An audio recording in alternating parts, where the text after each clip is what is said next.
જ્યોતિષ એક જણાનો હાથ જોઈને કે તમને એકાદ વર્ષ તકલીફ રહેશે, બોલો કે પછી તો સારું થઈ જશે ને? કે ના ના, પછી તો તમે ટેવાઈ જશો. આપડા બધામાં એક આગ હોય છે, આગ.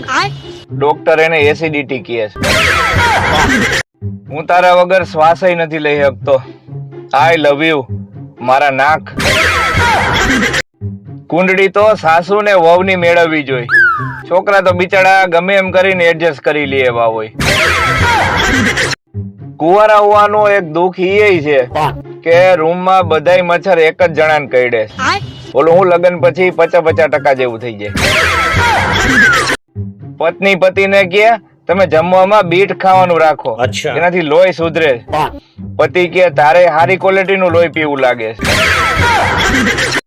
અમુક છોકરીઓ તો મોઢા ઉપર એટલો પાવડર લગાડે છે જાણે એવું લાગે કે કલર કામ વાળા એ ખાડામાં લાપી ભરી દીધી હોય. સિટીની છોકરીને ગામડાના છોકરા સાથે પ્રેમ થઈ ગયો. એ પ્રેમ વ્યક્ત કરવા ગામડે ગઈ. ત્યાં જઈને ઓલાને કે તને જોઈને મારું દિલ ધડકે છે. ઓલો કે તું હાગી જા, તારો અવાજ સાંભળી અને મારા બળદ ભડકે છે. આપણા ગુજરાતના 90% પુરુષો એની પત્ની સામે એટલે નથી બોલી શકતા કારણ કે એના મોઢામાં માવો ભર્યો હોય. આ છે લગ્ન પહેલાનો ફોટો અને લગ્ન પછીનો ફોટો જોવો હોય ને તો મોબાઈલ ઊંધો કરો. નાનપણમાં અને ખાવાની મજા આવતી અને ઊંધા હવરું કરીને જોવાની મજા આવતી. ગુરુ ચેલા.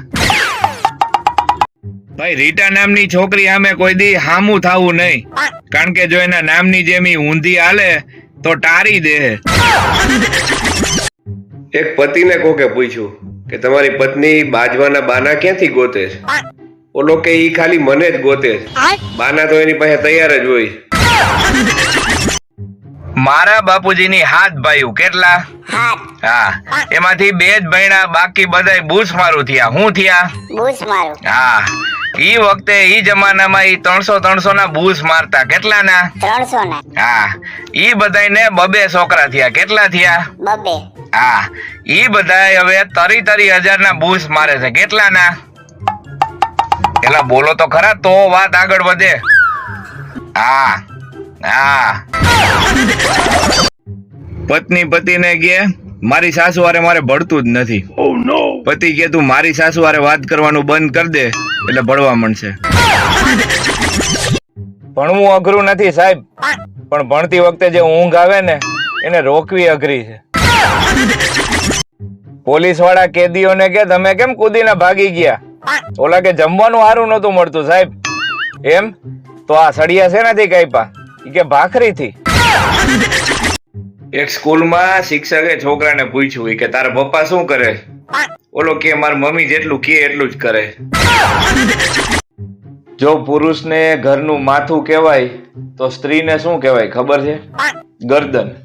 કારણ કે ગરદનની મરજી વિના માથું ન હાલે. મારા મિત્રને લગ્ન પહેલા એકલતા સતાવતી હતી. લગ્ન પછી હવે એની પત્ની લતા સતાવે છે.